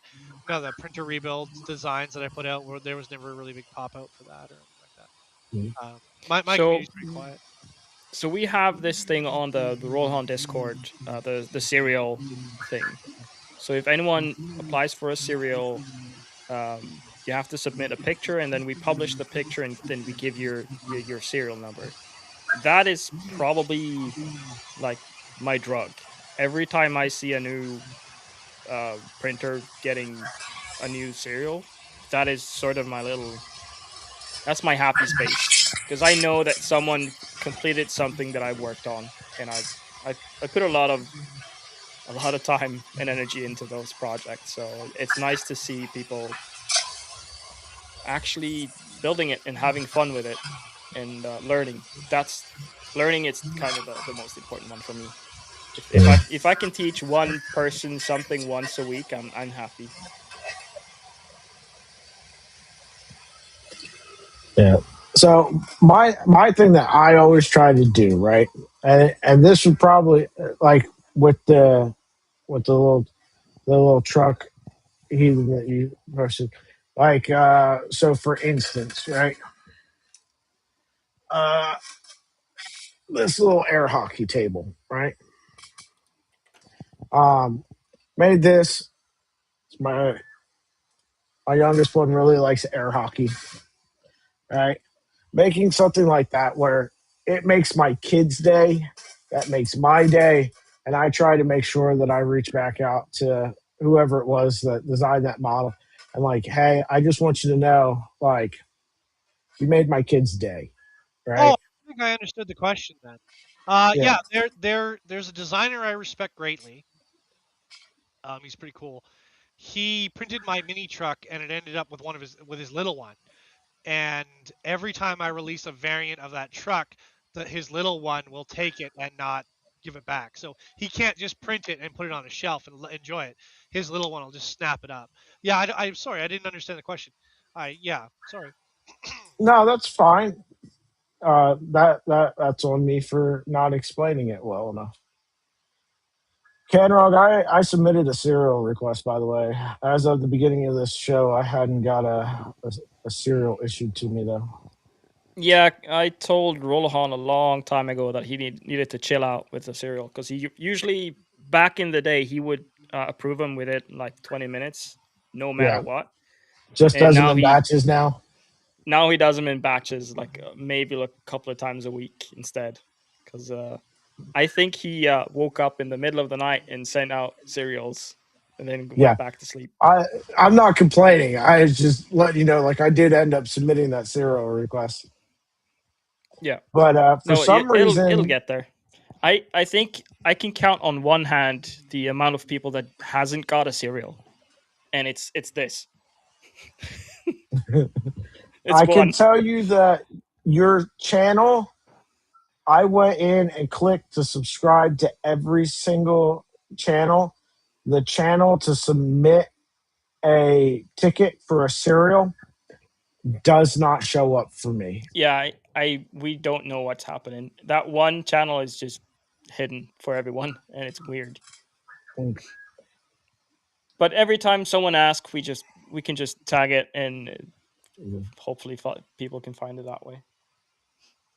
Or you just make a new channel with a link to that channel in it as a pinned You comment. know, I should probably add a link in the manual to that. Yeah, I would do it I can too. do that in about 5 minutes. I'll do that after we're done here. So we're uh we're running into about 15 minutes to go because we try to keep these under 2 hours. Um, I just want to know anybody in chat have any questions that they would like to ask about designs or printers. Heathen, I do want to know what printer you're designing over there as soon as that becomes public information, or Uh, maybe even before. it's dual Z non-linear polar printer. Ooh, Interesting. hello. Yeah, non-linear printing and then ideally a conversion for an IDEX. But I have to get the first one, and it's going to be a kit build. The intent is to build it, then build one or two here in the lab, then release it, and then try to get a company to produce the parts for me. Nice. But nonlinear printing is like literally the future of 3D printing, and including IDEX, because then you can mix material and stuff. So. Yeah, that'd be But it interesting. but it's a toy. Like it's not meant to replace something like a Voron or a Snapmaker or a Bamboo. It's a toy that I'll release intentionally for the community, and then we'll work on it. And then every time somebody complains about something, I'll go and change it to make it better. Yeah, that's Yeah. Well, you get somebody to manufacture kits. You let me know who it is, and I will pester them to get them to send me one so I can build it on stream. Oh, you just have to at that when I'm ready, I'll be taking like basically content creators I know, and I'll be asking them. It's just like there's a big I don't know, there's rumors that I might have filament coming soon. So a lot of creators are pestering me about that as well. Nice. Howie asked, "What is non-linear printing?"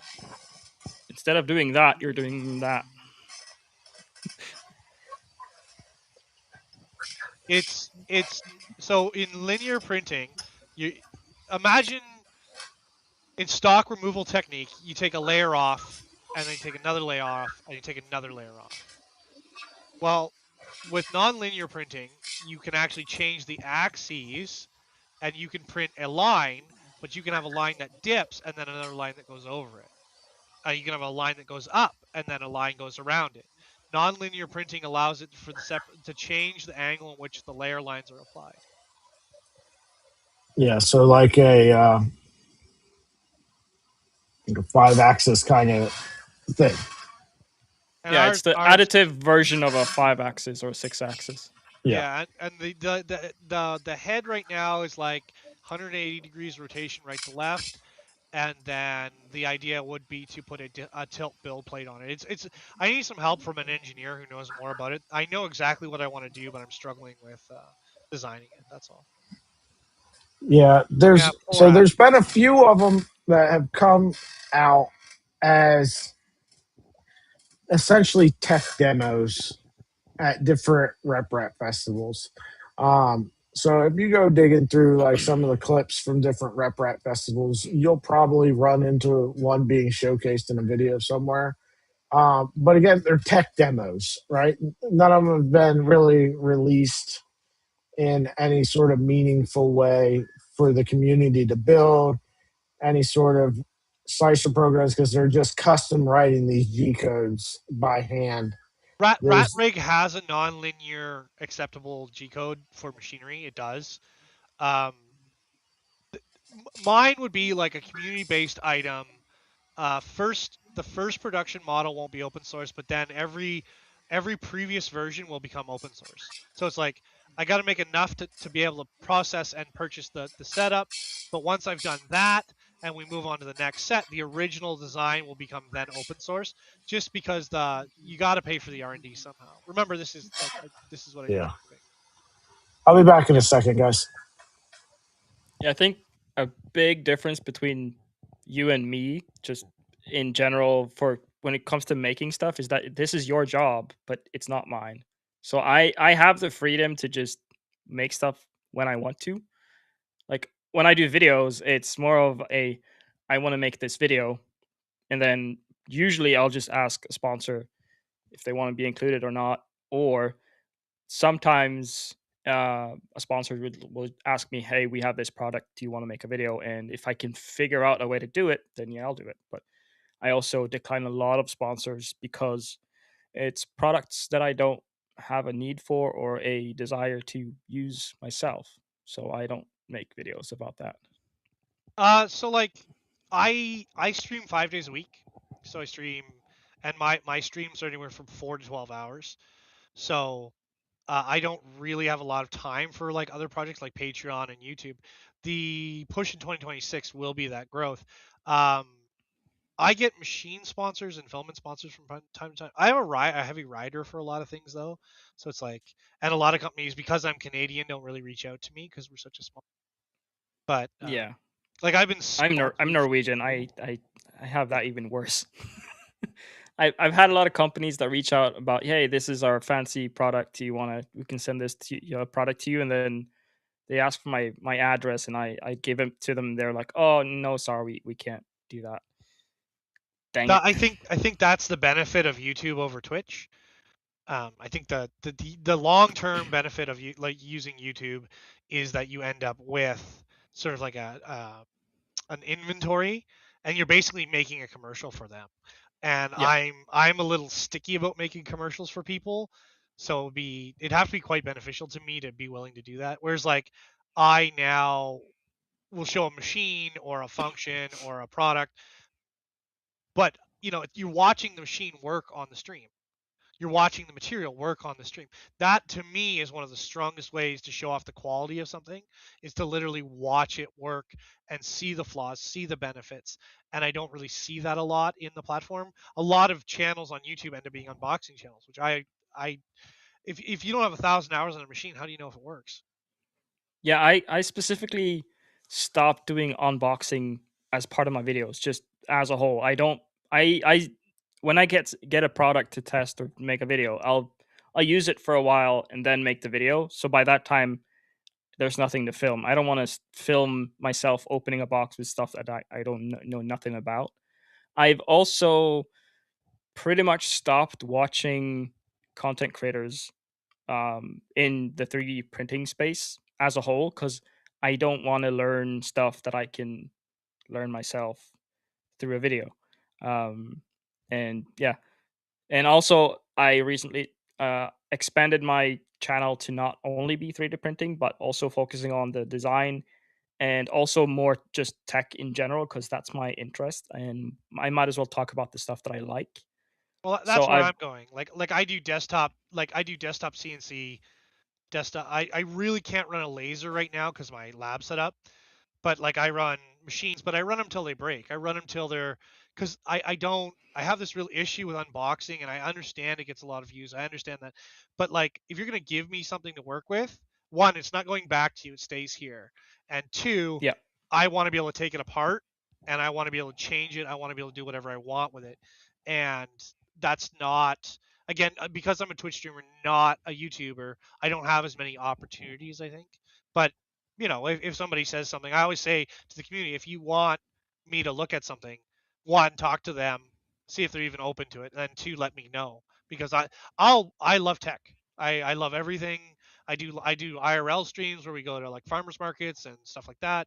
I take stuff apart here on the channel. I do custom milling, and the one thing I do teach, and I think it's the most important thing about all of this, and everyone gets down on it, but I teach Tinkercad because Tinkercad is one of the entry level programs that you can get in and you can do almost anything with. Yes, there are programs that are better with it, but I do all my miniatures in Tinkercad, and people don't understand that when designing a miniature, it's super hard because one, you're size constrained, and two, the quality of the output of the product.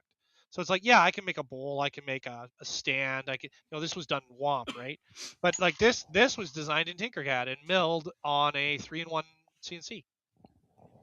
I love Tinkercad and I still use it, even though I Alex, have. you're muted.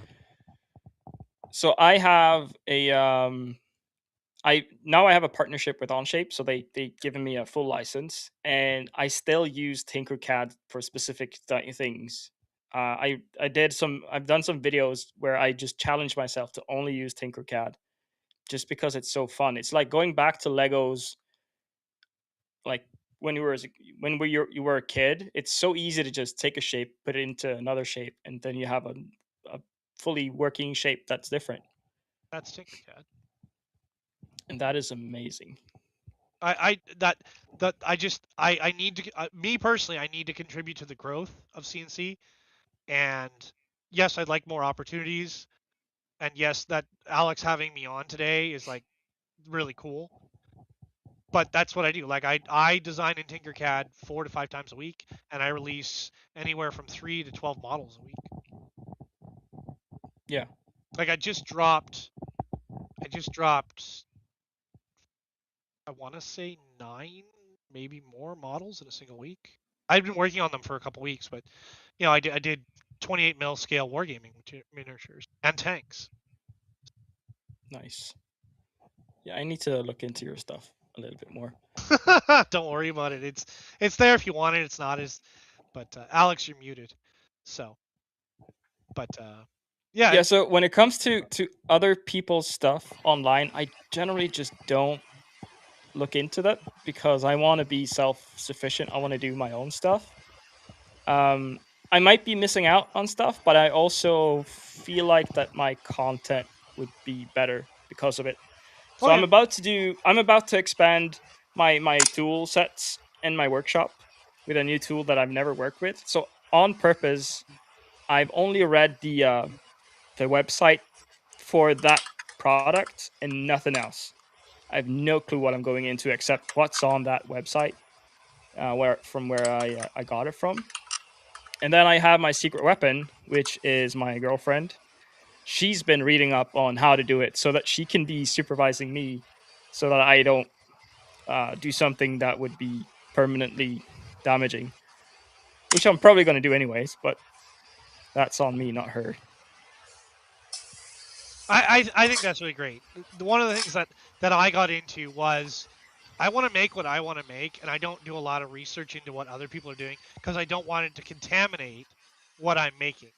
But Yeah. like I have this month I have a maker fight coming up between myself and another designer who's involved in my community, and we're doing following theme things. So I actually did have to go and look to see what because he came up with very specific rules. But our concept for a maker fight is to basically just grow the community. So we work on a project, be it a download and a print and finish, or this one is on a really tight schedule and it's make 4 items, and then we're going to release them to the community. So Nice. Yeah, I when I started the whole YouTube stuff, I set my goal to do one video a week, and don't do that. well, don't don't do like that. I say, I stream 5 days a week, one day a week Yeah, on YouTube for anywhere from 4 to 8 hours, and then I stream like tonight I'm going to be on Twitch after this. So I stream 4 days a week on Twitch. yeah. So my big issue was that I made 50 videos in a year, and I sort of so I made videos that I liked the content and the topic, but I don't like the quality. So now I'm looking back at them and just thinking I could make a way better video Go and remake it. What's now. wrong with that? Yeah, so that is something that I've started to I should sit down and just make a list of this video. I need to make a better version. That There's sounds also awesome. some stuff that are just outdated that needs to be Yeah. updated What's into wrong a with that? better way. Sounds awesome. That sounds really Yeah, and exciting, actually. so back when I started, I was using my phone, which had a horrible camera, and that is really obvious in some videos. And now I have a really good camera, but I don't have the knowledge to use it, so I just hit auto, and What's wrong with that? It no, it sounds works. awesome, dude. No, I'm serious. Like everything you're Yeah, talking about sounds very exciting and sounds awesome, man. Like every time. And I it's love the also way the you approach reason that I don't clean my workshop. So when I'm filming, I just push stuff aside and then film, because I don't want people to have this false um, uh, idea of me being really organized and having this fancy YouTube studio that I'm really in a good spot that I have, because I have a separate apartment just for making. And sounds amazing. if if that stuff would be fully organized on videos, I don't think that would be how I am. So that's why I film how it is, and if That people sounds don't like amazing. that, that's okay by me. But creatives are normally there's two types of creatives. There's either the really tight or the sloppy. And I like my everything I do is a live workspace in less than 600, so it's 650 square feet. Yeah, So like everything I do, my whole home is covered in machines and projects. And yeah, that's if I could get to a point where I had a separate space, it'd be amazing. But it's not a defining characteristic of what I do. yeah. So when I started, I lived in that apartment. So what I basically had was I had a single bed in a corner of the room, and then I have just a giant makerspace. So me moving out is I just reclaimed the space that my desktop computer took out, and the bed. So nothing's really changed over there. It's still the same. It's amazing, man. That sounds wonderful. It's very nice to meet you, by the way. And you, I appreciate both of you guys coming on. We're right here at the 2 hour mark, so I think we're going to go ahead and wrap it up. It's been awesome hearing from both of you guys. You guys are obviously always welcome. We do this every Friday, the same time, 7 p.m. Eastern. Um, I do believe next week we're going to be talking about the business side of 3D printing. Um, That's the plan anyway. Come back, check us out. Make sure to like and subscribe. Leave a comment. Leave a comment. Yeah. Tell me about my bow tie. It is a nice bow tie. Thank you, sir. Yeah. Lots of other content on the channel. It's slowed down from what it was before, but sped back up from what it's been over the last month. So we're getting 2 to 3 streams in a week. We're getting ready to go back to doing the Ender 3 NG.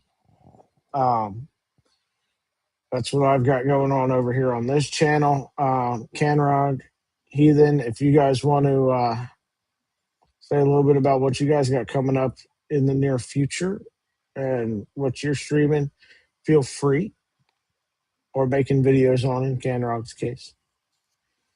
Waiting for him to start streaming. So yeah, I want to. So I've done streaming in the past, and I wanted to go back to that. That's why I have a better camera now and a little bit of a better setup. But I'm working on a couple of videos. Like I mentioned earlier, it's a video about something that I have no idea what I'm doing, and the audience would be joining me on that journey of seeing how bad I can mess that up. And then I have some stuff coming that are more about design because I'm working with Onshape. So I'm trying to make more design specific videos on how to use Onshape or any other CAD tool to your best advantage. So that's pretty much what I'm doing. Tomorrow is my release from the Lab Day stream. That's my birthday party over on Twitch. We start at noon Pacific Standard Time. We upcoming projects. So we have some BattleBot stuff we're doing. This is a kit build of the FingerTech BattleBot. We're doing some custom built bodies for that. We're looking for new parts for it. There'll be some new milling on the mill. The Snapmaker 3-in-1 mill. We'll be doing copper and brass. We are going to be tuning, as I told Alex earlier, we're going to be messing with the Voron 0.0 FHW to the nth degree, and any other machines or product that come up in between then, we'll be working on that. And that's just the next 2 months. It's awesome. I really want to build a BattleBot. It's on my 2026 to-do list. Hit me up in DMs. I'll send you some companies for some kit builds. Yeah, that sounds good because I don't have the resources to piece things together right now. So it's got to be a kit. It's a really good start because the one thing when I was looking at it was I didn't want to mess up my transponder or my remote and the receiver in the bot. So now that I have the remote, I can work around the other ones. Just make sure that I'm on the same bandwidth and whatever. So nice. Highly recommend kit builds. FingerTech is a Canadian company, but I'm sure we can find you another one. Awesome. Prop Dude Shop, welcome to the stream. There's been a few new names tonight in chat. Really nice having you guys join us. I hope you come back again next week for another episode. Even if you don't join in on all the other streams, I know that the two things are related but different. So, but again, next Friday. See you all later. Heathen, Canrog, thanks for coming on. Everybody in chat, thanks for hanging out with us. Y'all have a great night. Have a good weekend. See you later, guys. Thank you very much.